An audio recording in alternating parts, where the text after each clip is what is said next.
हे बघा इथं तुम्हाला मी 4 प्रकारचे लायसन्स दिलेले आहेत, त्यांचे फॉर्म नंबर्स खाली आहेत. So type retail, wholesale, wholesale with the motor restricted and non. तर हे पहा इथं आहे अदर दॅन C1 आणि X. तर मी काय दिलं होतं की जिथं जिथं अदर दॅन C1 असणार आहे तिथे तिथं नंबर 20 20 20 20 हे सोडून द्या लोन लायसन. तर जवळजवळ सगळीकडे 20 नंबर आहे. आलं लक्षात? याचा अर्थ एक कॉन्सेप्ट क्लिअर झाली, एक्सेप्ट लोन. लोनला साईडला ठेवा. असं करूनच तुम्हाला हे समजून घ्यायचंय, otherwise it is not possible to understand the entire form numbers. बरं ठीक आहे, समजून बी जातील पण लक्षात कसं राहणार आहे याचा अर्थ की जिथं schedule drugs other than C1 आणि X आहे तिथं नंबर जनरली 20 आहे. मग आपण वरी काय पाहिलं होतं, रिटेलच्या मध्ये कुठल्याही प्रकारचा वर्ड नाही आहे. बघा इथं रिटेलच्या मध्ये वर्ड नाही आहे, एक्सेप्शन एक आहे फक्त. याला एक्सेप्शन आहे फक्त X साठी वर्ड आहे.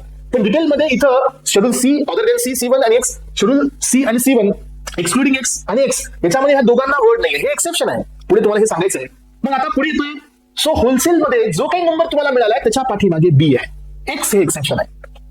X हे एक्सेप्शन आहे. म्हणून तर थोडंसं कॉम्प्लिकेशन्स मी आता हे सॉल्व्ह करत चाललोय, कारण असं समजूनच तुम्हाला लक्षात ठेवायचं आहे. हे बघा सो रिटेल साठी 20 आहे, तर होलसेल साठी 20 B आहे.